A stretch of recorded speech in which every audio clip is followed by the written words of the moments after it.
Hello, everybody. Scott Golden here with the Golden Opportunities Coaching YouTube channel. Welcome to those of you who are new. Welcome back to those of you who are seasoned veterans of what we do around here. What we do around here is bring about conversations of a psychological, emotional, and mental health paradigm. We try to do that as often as possible. We try to do that on a consistent basis, and ultimately, we bring about resolution, hopefully, to some challenges you may be having. Today's going to be a little bit different. The concept of killing fear is in where we're going, and there's three kind of levels to that. If you are looking at kind of altering some unhealthy or inconsistent beliefs and or trying to find ways to deal with fear, that is a multi-level, sometimes multi-month, even sometimes for some people multi-year thing to consider doing. And obviously doing that is important for a number of reasons. That being said, having no fear is kind of foolish from time to time, but having an understanding of when it's appropriate to have fear in a life or death situation versus is my fear a projection or an illusion is useful. So if you are looking to kind of reprogram your mind, I help people do that on a consistent basis and would love to be of service to you in that way. It is super valuable to me to be able to do that for your benefit, and certainly I'm looking at the opportunity to do that in a way that makes sense for you as often and consistently as possible. So hopefully this can be beneficial for your benefit. In any way, in any event, feel free to reach out. There's a couple ways to do that. You can do that through Twitter, on PO Perception, or in the About Me section of this YouTube page. Either way, we'll get you in touch with me and remember my team, and then we can make things happen. So there's three basic concepts here. The first is you have to understand that reprogramming your mind is necessary. So to reprogram the mind is ultimately to take what has not worked for you in terms of beliefs and change them to something that does work for you. The reprogramming of the mind does not necessarily mean that you have every answer that you need.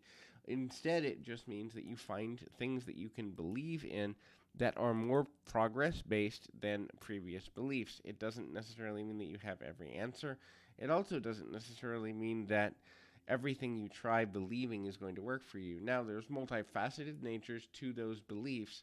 Some are core beliefs of a religious or spiritual nature, other are practical beliefs about where people are. Others are desired beliefs and preferences. I would prefer people to behave this way, and thus I'm going to have boundaries around people who don't. There's a million things there, but reprogramming your mind away from what you have believed to be true or to be beneficial to you is necessary in order to get to a deeper and new understanding of the way the world works. It doesn't necessarily mean that your beliefs are right or wrong, and that's where people struggle. The idea of right or wrong when it comes to beliefs is actually kind of silly if you think about it. Who's going to determine whether your beliefs are right or wrong? But the more a person clings to the idea that they can control right or wrong as it relates to beliefs, the harder it's going to be for them to be in motion of change when they need to change what they believe in order to be more successful. So it's much better to look at the world and say, my beliefs are progressive, meaning leading me forward, or destructive, meaning leading me backward. And the progressive and versus destructive model helps us to reach some level of connectivity in a longer run with meaning that is more valuable, and thus we have a better quality of life, hopefully in time. The next thing to look at there is push past how you feel.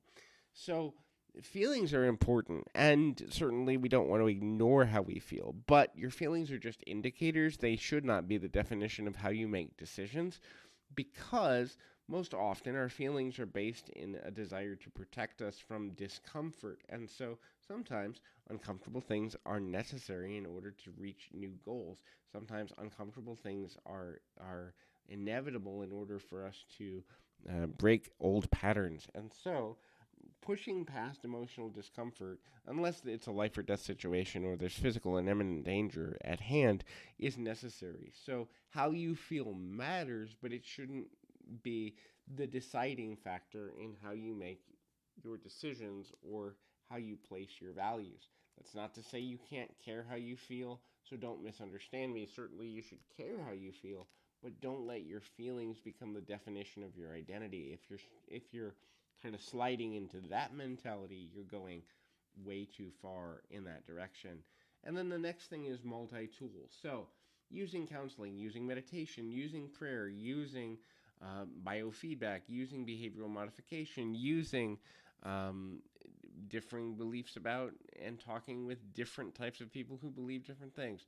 Finding a multifaceted, multi tooled approach to making positive changes is necessary. There is no one universal way to believe that's going to guarantee that your life turns out the way you intend. But when you draw from multiple beliefs, you're then able to get to a place of quicker resolution when things aren't going well. So hopefully this is helpful. I encourage you to reach out. If there's more I can do for you, please feel free. And until next time, keep your feet on the ground, your mind in the moment. Until next time, everybody.